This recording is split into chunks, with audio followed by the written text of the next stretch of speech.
Shalom Bapak Ibu terkasih dalam Tuhan Yesus Kristus. Saat ini kita berada dalam acara pendalaman ajaran GKI Residence Sudirman. Saat ini kita punya narasumber yang cukup terkenal, yaitu namanya Pendeta Ricky Avianto. Masih sama ya Pak namanya ya? Masih sama. Masih sama. Nah, beliau dipercaya punya tugas khusus untuk membantu kita semua belajar tentang materinya dalam menghargai pemerintah. Masih perlukah? Itu akan jadi topik yang sangat menarik ya di bulan-bulan ini. Sebelum kita mulai, kita akan berdoa dulu. Kita akan dudukkan kepala dan kita berdoa. Tuhan Allah Bapa kami yang bertata dalam jangan surga, terima kasih ya Tuhan untuk kesempatan hari ini kami boleh belajar dengan hamba-Mu Pendeta Ricky Avianto, supaya kami bisa memaknai dengan baik apa saja tugas kami sebagai umat Kristen, supaya bisa tunduk dalam pemerintahan dan proses pemerintahan yang akan berganti di bulan Oktober ini. Tuhan, kami serahkan semuanya jalannya acara dari awal hingga akhir. Kami mengucap syukur. Dalam nama-Mu Tuhan kami berdoa dan mengucap syukur. Amin. Amin. Selamat datang di acara kami ya. Terima Kak kasih Ricky.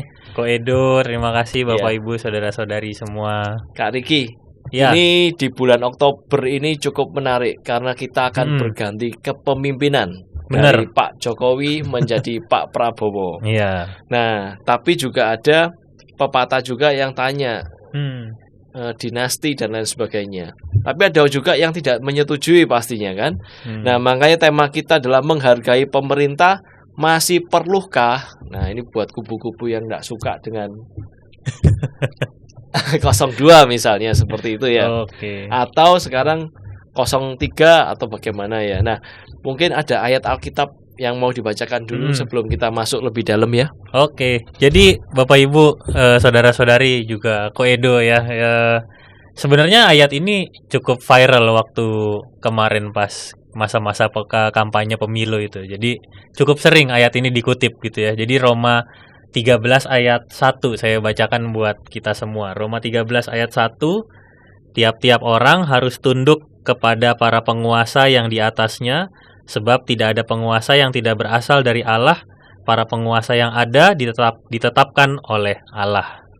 Nah, itulah bunyi ayat Alkitabnya gitu. Dan memang dinamikanya cukup dinamika dalam kehidupan kita ini cukup banyak yang terjadi. Yes. Kita sebagai umat Kristen, nah bagaimana cara menyikapinya ya Kak Ricky ya? Nah, kalau kita menghargai pemerintah itu masih perlu nggak ya Kak Ricky ya? Kalau masih perlu sebenarnya secara prinsip pasti perlu.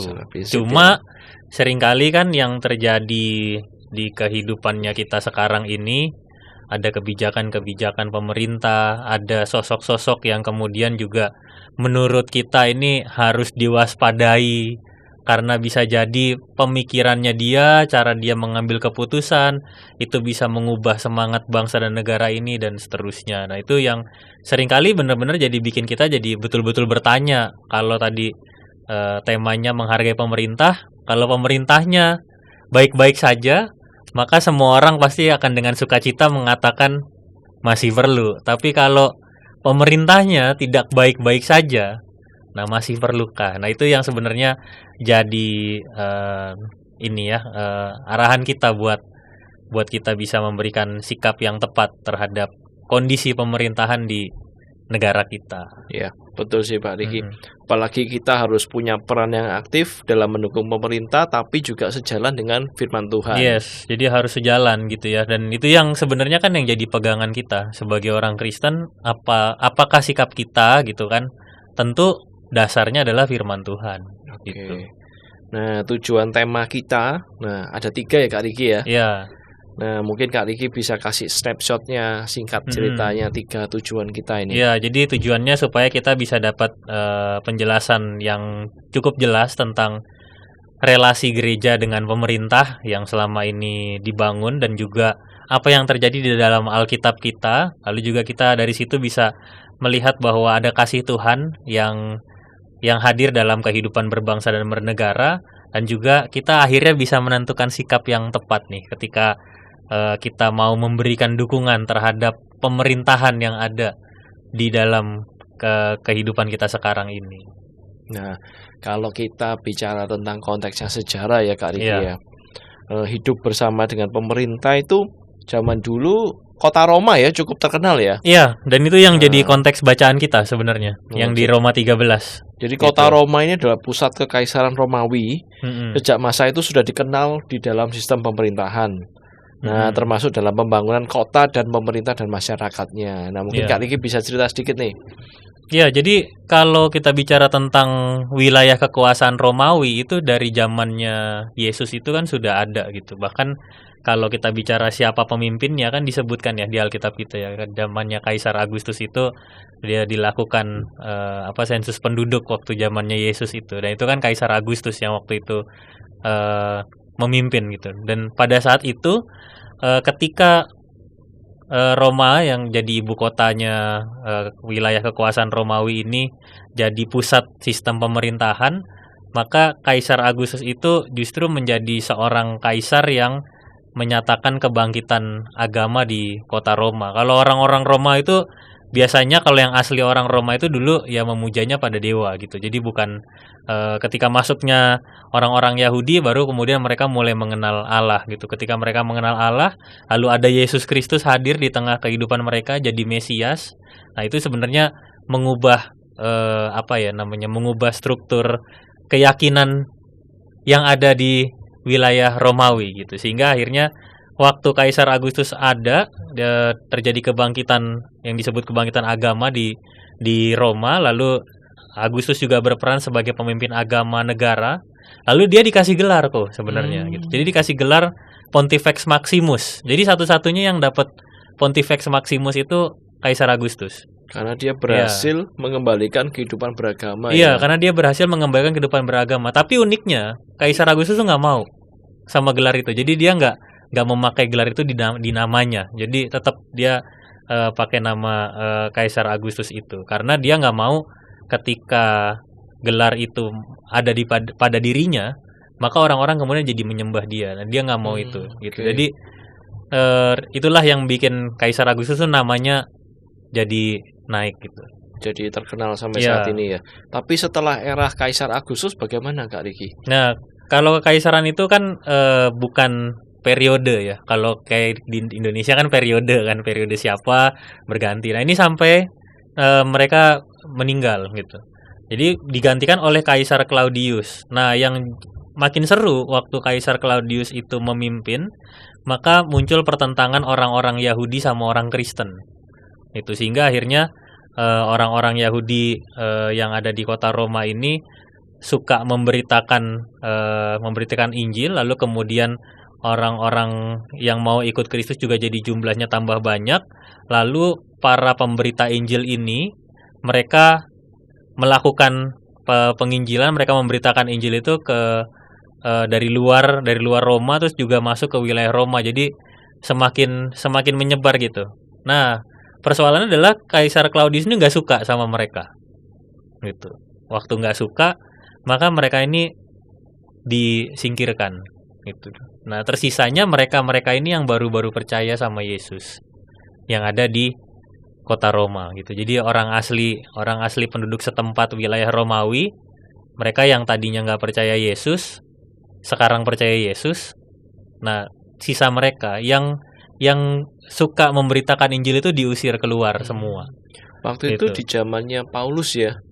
Waktu itu di zamannya Paulus, iya. Jadi Paulus ada di masa-masa antara itu gitu. Jadi kehidupannya Paulus memang kalau kita urutkan secara sejarah, Paulus itu ada di Kaisar Claudius dan juga Kaisar Nero. Kalau Nero kan lebih mungkin kok Edo juga banyak tahu ya, yang Nero yang benar-benar membumi hanguskan orang-orang Kristen. Jadi dia betul-betul dia membunuh habis-habisan orang-orang Kristen. Jadi Paulus tuh ada di era itu gitu. Jadi ya benar-benar di masa-masa ketika orang Kristen ini betul-betul berjuang gitu dengan kehidupan yang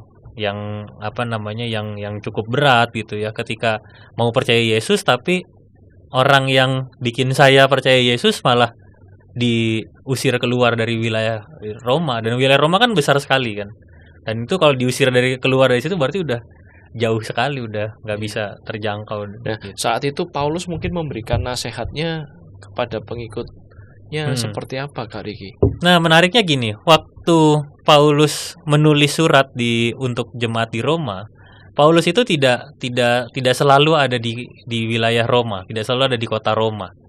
Jadi ketika dia menuliskan surat ini, dia sudah mengerti bahwa tantangannya jemaat di Roma untuk bisa bertumbuh itu bukan tantangan yang mudah, tapi tantangan yang sangat sulit sekali gitu. Kalau kita mau baca di Alkitab kita, maka sebenarnya surat-surat Paulus itu adalah surat-surat yang bunyinya adalah memberikan kekuatan dan memberi semangat buat setiap jemaat mula-mula di daerah-daerah itu untuk mereka bisa tetap bertumbuh, dan itu yang sebenarnya dikerjakan oleh Paulus itu lewat surat Roma. Ya, menariknya karena Rasul Paulus itu sangat berpedoman pada apa yang diajarkan oleh Yesus Kristus. Jadi karena dia pegangannya adalah Yesus, maka semua ajarannya itu akan sangat terkait dengan apa yang pernah Yesus ajarkan di dalam kehidupan ini. Gitu. Kalau kaitannya sama konteks teologis, yaitu memahami utusan bagi pemerintah, Kak Riki. Iya. Jadi ketika Paulus itu menuliskan surat ini, terutama ya Roma pasal 13 ya tadi yang saya bilang yang seringkali jadi viral pada masa pemilu kemarin gitu.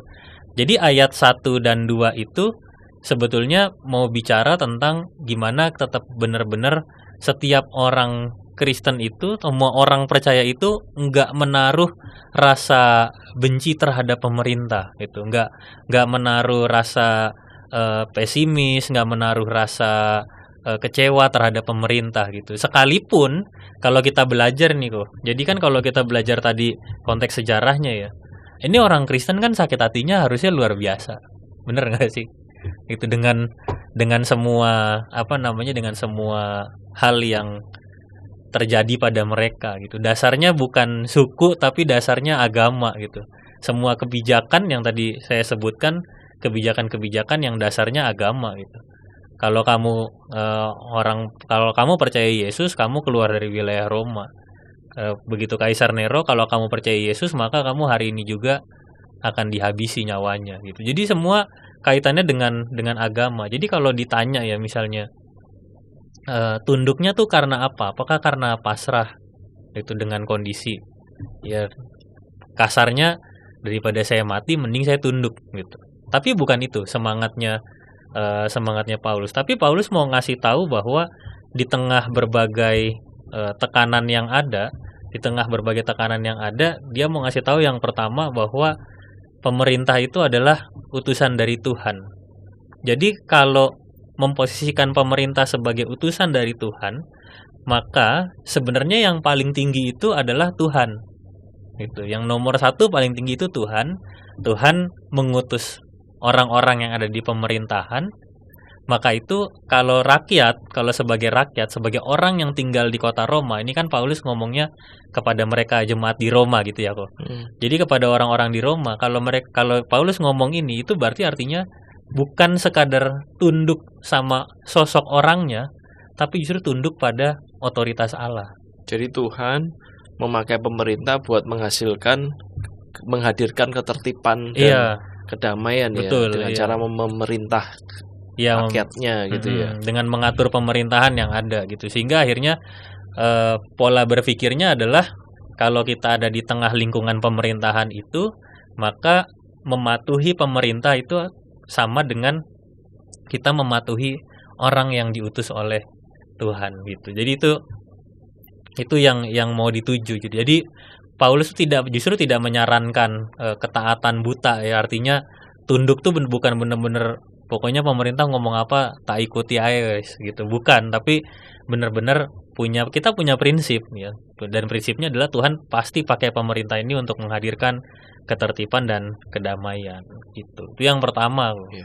Yang kedua, kita mau sama-sama lihat bahwa kalau misalnya ya dengan konteks situasi yang sedemikian menakutkannya, lalu justru disuruh tunduk itu. Gimana kalau misalnya pemerintahnya sendiri kita sudah tahu bahwa mereka melanggar apa yang Tuhan apa yang Tuhan sudah perintahkan buat kehidupan manusia gitu. Nah, kalau lihat dari sisi ini, maka penting bahwa apa yang disampaikan Paulus itu adalah tentang kehidupan orang percaya itu yang tidak akan pernah lepas dari tekanan dan ancaman. Jadi memposisikan sebagai hambanya ya. Iya, memposisikan diri sebagai hamba itu mengingatkan kita bahwa ya kita ini hamba gitu. Kita ini hamba, pasti ada tekanan, pasti ada ancaman, tapi bukan berarti kita jadi hidup dengan kita tidak hidup dengan menyerah gitu.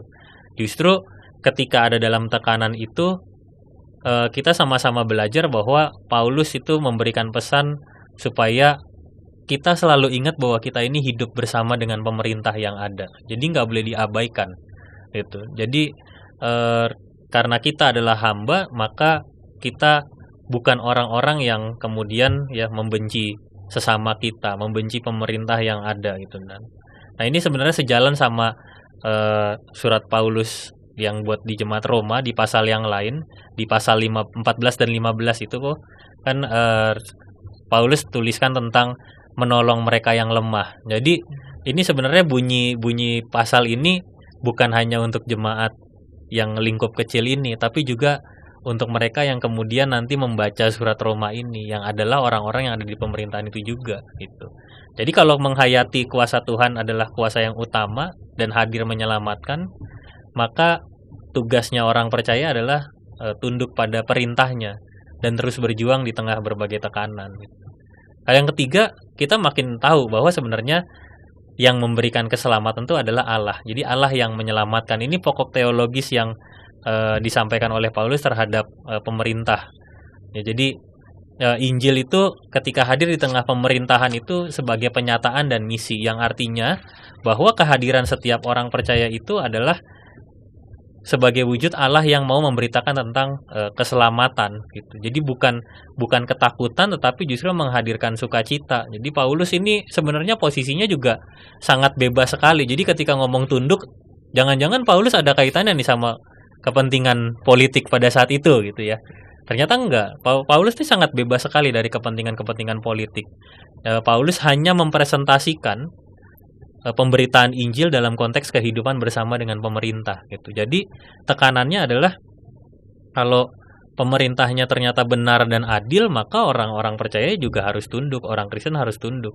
Tapi ketika pemerintah memerintahkan hal-hal yang bertentangan dengan iman mereka, misalnya seperti penyembahan berhala, itu yang terjadi ya di kota Roma, atau melanggar hukum Tuhan, maka yang paling utama adalah ketaatan kepada Tuhan gitu, bukan yang lainnya.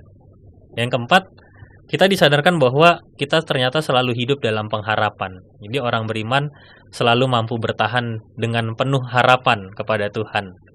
Kalau ini Paulus juga selalu membimbing setiap orang percaya, tiap orang percaya lewat gereja, supaya tidak hidup hanya untuk kepentingannya sendiri. Artinya gereja jangan cuma mikirin dirinya sendiri, tapi juga harus ingat bahwa gereja itu ada di tengah lingkungan masyarakat ya. Kalau di Roma 12 ayat 1 sampai 2 itu bicara tentang mempersembahkan tubuh kita sebagai persembahan yang kudus, yang baik, yang berkenan pada Allah dan yang sempurna. Itu adalah ibadahmu yang sejati, kan ayatnya bunyinya gitu. Nah, dari situ sebenarnya Paulus ingin menekankan kalau persekutuan dalam jemaat itu akan membuat mereka makin kuat bersama.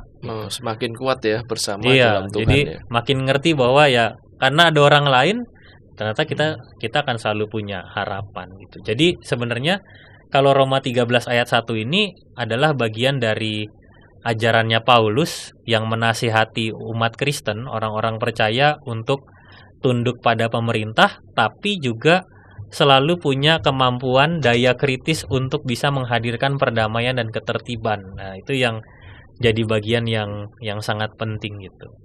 Nah, sekarang ini Ki, bagaimana kita punya cara supaya menghargai pemerintah? Oke. Nah, jadi supaya kita bisa menghargai pemerintah ya. Gitu. Nah, ini saya takutnya begitu tanya gini, orang langsung berpikir kok, ini pemerintah yang mana yang mau dihargai? tentunya pemerintah yang akan datang. Ya, oke. Jadi gini, Bapak Ibu saudara-saudari sini pasti kan pendalaman ajaran bukan untuk memecah belah ya, tapi untuk kita semakin spesifik. Salah satu sebenarnya yang ya dalam masa persiapan ini nggak saya tulis juga kok. Jadi yang cukup menjadikan sebuah pertanyaan dalam refleksi saya terhadap perubahan struktur pemerintah ini. Kemarin kita rame nih kan waktu pemilu ya, rame siapa milih siapa gitu ya. Pengalaman satu rumah pilihannya sama atau beda? Pasti beda. Beda. Ini kayaknya baru pemilu yang belakangan ini tuh konteksnya gitu kok. Jadi satu rumah, kalau dulu mungkin zaman saya kecil kan saya ngikutnya mulai dari yang ini ya, setelah Pak Harto gitu kan. Nah, itu kayaknya satu rumah tuh bisa sama tuh pilihannya. Pokoknya berangkat mau nyoblos itu serumah sama semua. Sekarang serumah bisa beda. Iya, saya juga bingung kok bisa beda gitu. Jadi dengan kemajuan, kalau menurutku karena kemajuan zaman, lalu sumber sumber bacaannya juga beda-beda gitu, dan itu akhirnya menghasilkan kesimpulan bahwa keputusan tiap orang bisa beda-beda, bahkan satu rumah juga bisa beda. Lalu saya tuh berpikir kok, kalau kayak gini ya dengan siapapun pada waktu sebelum ketahuan siapa yang menang gitu, sebenarnya tuh yang lebih deg-degan setelah ini tuh bakal kayak apa negara ini. Nah, itu benar-benar kalau mungkin yang lalu karena mungkin pilihan kita bisa sama, kita diskusi dan sebagainya, itu jadi lebih kira-kira ya begini, nanti pasti kalau yang presidennya si ini akan kayak gini, kalau presidennya ini akan kayak gini, tuh lebih mudah gitu. Tapi sekarang mau ngomong gitu ya serumah belum tentu sama. Begitu ketemu sama teman yang lain mungkin dia sama tapi cara pikirnya juga berbeda gitu. Jadi saya tuh benar-benar kayak membayangkan kira-kira tuh yang lagi Tuhan karyakan dalam kehidupan berbangsa dan bernegara kita nih kayak apa ya gitu. Dengan kita nggak tahu nih gitu ya. Apa yang akan terjadi ke depannya gitu. Ya, memang ini menjawab sekali bagaimana cara menghadapi pemerintah maupun yang kita pilihannya kita menjadi presidennya ataupun pilihan kita yang tidak menjadi presidennya. Nah, ini tugasnya Kak Riki nih menjabarkan nih. Jadi sebenarnya sangat sederhana dan itu sudah bunyi di tema kita kok. Menghargai, respect. Jadi yang pertama ada tiga cara kita menanggapi situasi ini ya. Ada 3 cara situasi ini ya dengan segala perubahannya, supaya tuh tujuannya gini. Kita taat tapi kita juga jadi orang yang kritis gitu. Apapun pilihan kita taat tapi kritis. Ya ini kan masa transisi kepada pemerintahan yang baru. Ketika episode ini tayang, kita juga menghayati Sumpah Pemuda, betul kan? Dan juga mempersiapkan bulan depan ada pilkada gitu. Nah, ini pergeseran pemerintahan ini yang sangat pasti akan sangat menarik sekali gitu. Yang pasti yang paling pertama menerima. Jadi kalau kita terima, itu berarti kita terima setiap hal yang terjadi di tengah nuansa perpolitikan, berbangsa, bernegara, dan itu biasanya orang-orang yang bisa menyikapinya dengan menerima itu biasanya karena sesuai sama harapannya. Gitu. Oh yes, cocok nih. Itu karena ya memang pilihanku begini, aku sudah tahu bahwa ketika dia memerintah maka pola kepemimpinannya akan seperti ini, dia sudah tahu semua gitu, dan itu dia akan sangat mudah untuk orang-orang ini menerima. Jadi, siapapun yang menjadi pemimpinnya, kalau itu sesuai sama harapannya, penentu kebijakannya sesuai sama apa yang dia inginkan, maka akan mudah. Jadi biasanya sikap ini diambil oleh mereka yang sudah punya harapan dan harapannya itu tepat serta terrealisasi dalam kehidupan berbangsa dan bernegara di zaman sekarang ini gitu. Nah, yang kedua Kak. Yang kedua itu adaptasi.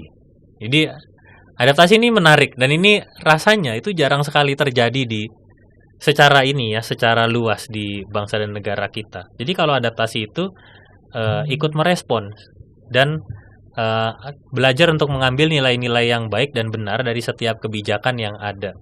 Nah, biasanya orang-orang kayak gini kok itu seringkali disebut sebagai orang-orang yang pelin-pelan. Nah, saya boleh jelasin ya, apa bedanya sama orang yang pelin-pelan ya. Kalau orang yang pelin-pelan, karena pelin-pelan dia pasti nggak punya pendirian. Begitu sekitarnya ngomong, wah bagusan yang lama, ya dia akan mudah juga ngomong, ya emang bener bagus yang lama. Oh enggak, bagus yang sekarang. Oh ya emang bener bagus yang sekarang. Tapi kalau mereka yang beradaptasi, dia akan benar-benar menaruh pikirannya, akan benar-benar fokus meneliti apa yang sebenarnya sedang dilakukan oleh pemerintah pada saat ini. Gitu. Jadi betul-betul dia akan melihat bahkan mungkin bukan pada sosoknya, tapi pada kebijakannya. Gitu. Nah, sekali lagi ini tidak banyak dilakukan oleh orang-orang di Indonesia, tapi menurut saya inilah sebetulnya yang akan bisa membangun kehidupan kita untuk belajar taat tapi kritis gitu. Jadi nggak semua mentah-mentah kita terima gitu. Artinya juga kadang kalau misalnya baca di komen-komen di sosial media gitu ya, ya itulah akibatnya kalau kamu pilih ini gitu. Jadi jatuhnya jadi kayak gitu, padahal belum tentu gitu. Belum tentu itu yang menjadi apa namanya ya, yang dia bayangkan itu akan terjadi gitu. Iya, betul. Bagaimana cara ya merespon kebijakan pemerintah. Jadi itu beradaptasi, kalau beradaptasi begitu.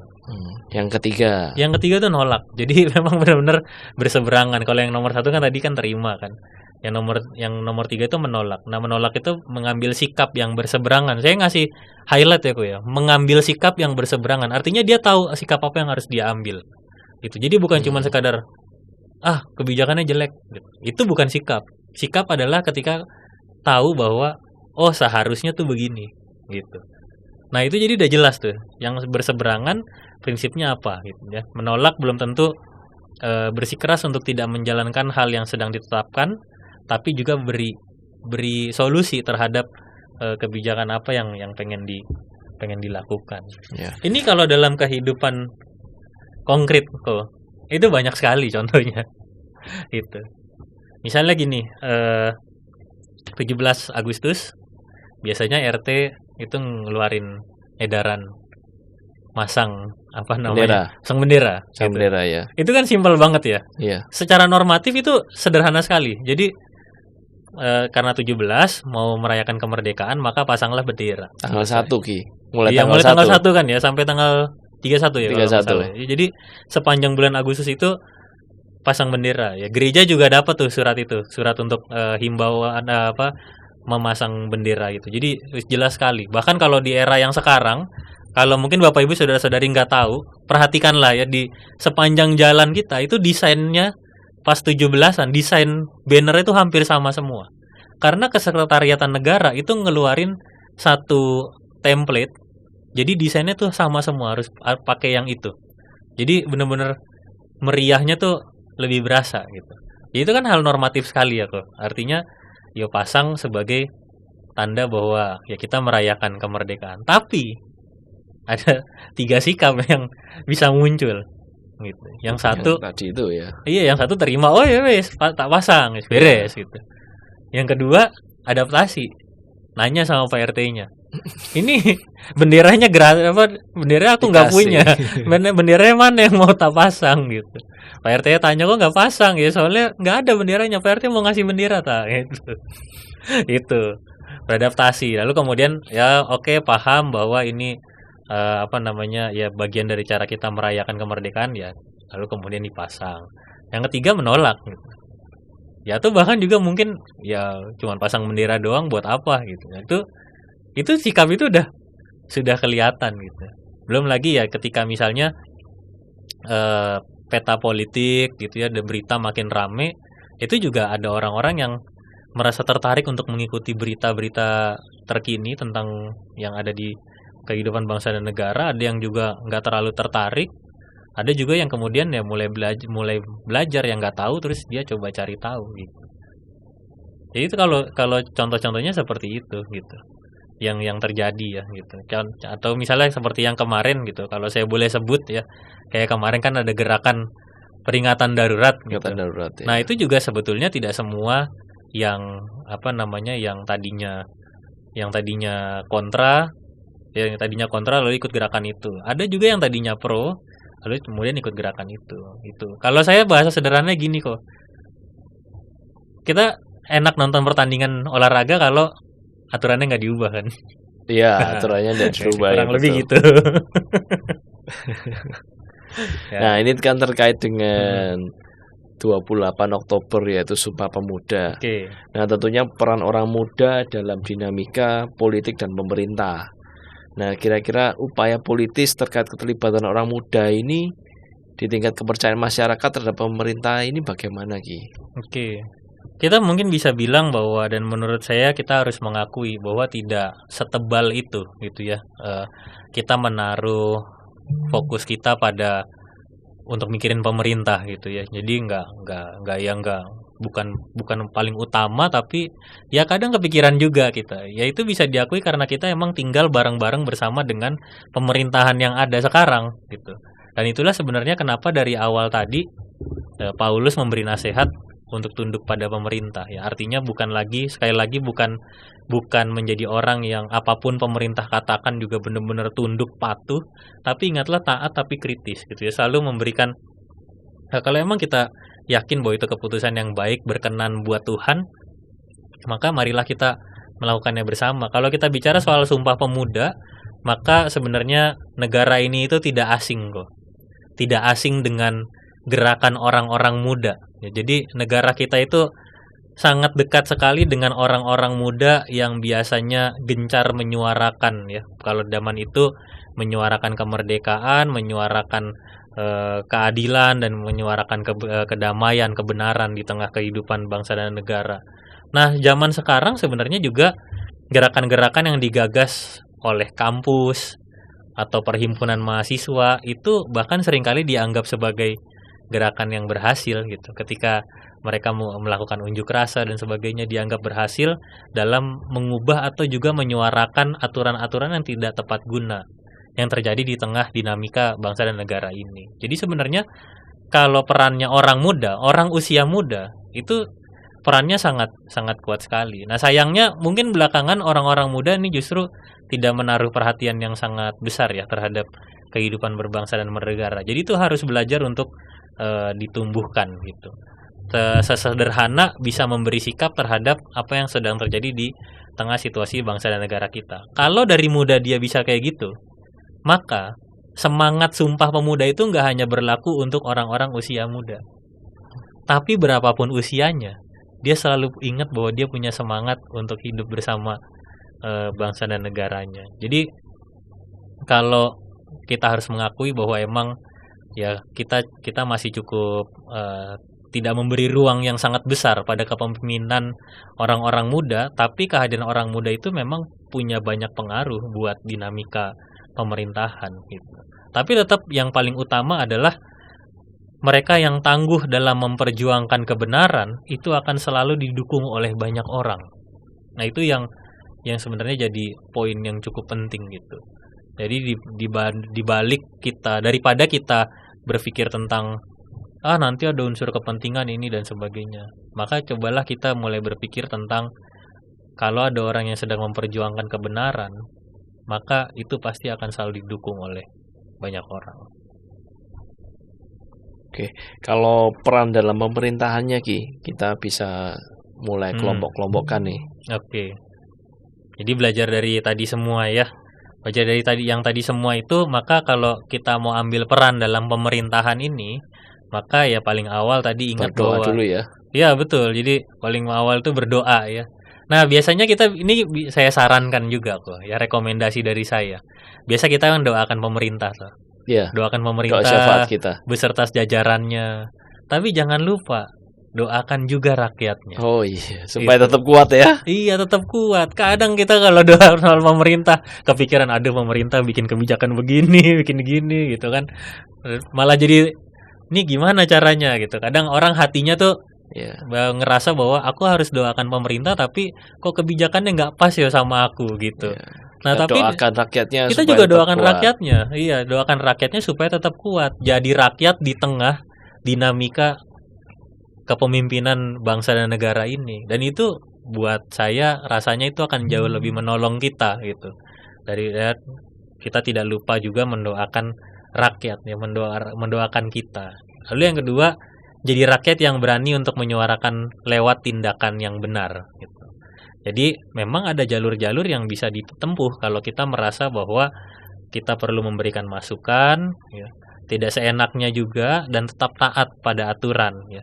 Sekalipun mungkin tidak mendapat hasil sesuai yang diinginkan, tapi kalau orang-orang yang tadi saya katakan mau menyuarakan kebenaran, dia bisa dapat respect ya, dia akan sangat dihargai oleh banyak orang. Saya nggak usah sebutkan ya, karena cukup buka sosial media kita tahu orang-orang yang dengan ketulusan hatinya dia berjuang buat hal-hal yang kecil buat bangsa dan negara ini, dia dapat respectnya wah jauh lebih luar biasa.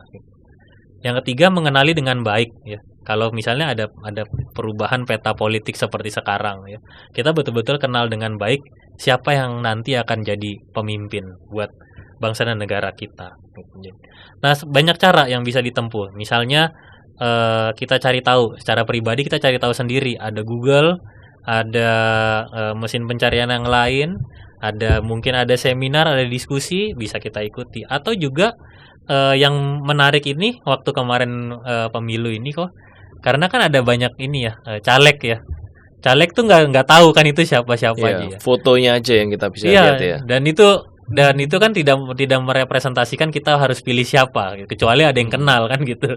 Nah, saya ingat kemarin itu ada salah satu GKI itu kemudian entah bekerja sama atau menjadi bagian dari panitianya. Jadi mengundang caleg ini untuk memperkenalkan diri mereka, gitu. Jadi bagi saya itu adalah sebuah langkah gitu, sebuah langkah yang mungkin bisa juga dipertimbangkan gitu, supaya ya kalau mau kenal ya suruh mereka kenalan kan gitu. Nah ini diberi wadahnya untuk mereka berkenalan, bukan kampanye ya, tapi berkenalan dengan mereka ini siapa gitu. Dan itu akan sangat menolong kita bisa menemukan mana pemimpin yang betul-betul punya hati yang tulus ingin melayani, yang juga sesuai dengan semangat ya kita sebagai orang percaya, yang kalau pelayanan kan orang Kristen gak usah ditanya lah, kalau pelayanan tuh tulus, maksimal, optimal, wah semua tuh kalau spek laptop, HP rata kanan tuh maksimal semua ya, maksimal semua. Nah itu yang sebenarnya ya kita selalu rindukan gitu. Oke, sampai di ujung penutup Kak Riki. Dari kesimpulannya semua, Kak Riki harus memberikan kata penutup buat kita semua supaya bisa menyikapi dengan baik di bulan Oktober ini terhadap pemerintahan yang baru. Silakan Kak Riki. Baik, Bapak Ibu saudara-saudari, kita ini hidup di tengah lingkungan masyarakat kita setiap hari. Pasti nggak akan lepas dari kehidupan berbangsa dan bernegara juga. Maka itu menghargai pemerintah itu adalah salah satu sikap sederhana yang bisa kita lakukan di dalam kehidupan kita setiap hari. Ingatlah bahwa Tuhan juga yang menghadirkan mereka sebagai orang-orang yang berada di kursi-kursi kebijakan, yang memberikan kebijakan dalam pemerintahan untuk menolong kita semakin merasakan bagaimana Tuhan itu juga hadir di dalam kehidupan kita. Ingat selalu ada Tuhan yang jauh lebih utama untuk kita muliakan, dan itu yang menjadi panduan kita dalam kehidupan kita beriman setiap hari. Mari kita doakan pemerintah dan rakyatnya. Kak Riki minta tolong untuk doa penutup, kuatkan kami untuk menjadi rakyat untuk menghadapi pemerintahan yang baru. Mari kita berdoa. Tuhan yang penuh kasih, kami hidup di tengah masa transisi pemerintahan yang ada. Kiranya Tuhan, Engkau sertai kami semua. Dalam rangka kami juga menghayati Hari Sumpah Pemuda, biarlah semangat Sumpah Pemuda itu sungguh-sungguh mengalir dalam diri kami. Biarlah semangat untuk mengasihi, memberikan perhatian, menghargai pemerintah yang ada juga menjadi bagian di dalam kehidupan kami. Sehingga kami sungguh-sungguh semakin dibentuk oleh Tuhan. Kami berdoa sebagai rakyat supaya kami juga bisa tetap berjuang, bisa tetap taat, bisa tetap setia kepadamu di tengah berbagai dinamika yang ada. Kami berdoa juga ya Tuhan untuk kehidupan kami, masa depan kami, terutama juga buat kehidupan dan masa depan bangsa dan negara kami. Kiranya Tuhan akan selalu menjaga dan menyertai kami, memberikan kami keamanan serta kedamaian. Di dalam nama Tuhan Yesus Kristus kami berdoa. Amin. Terima kasih Kak Riki buat Terima narasumber kasih. untuk sesi yang kali ini. Dan sampai jumpa lagi di acara pendalaman ajaran GKI Resut di agenda berikutnya. Sampai jumpa. Sampai jumpa, Tuhan Yesus memberkati.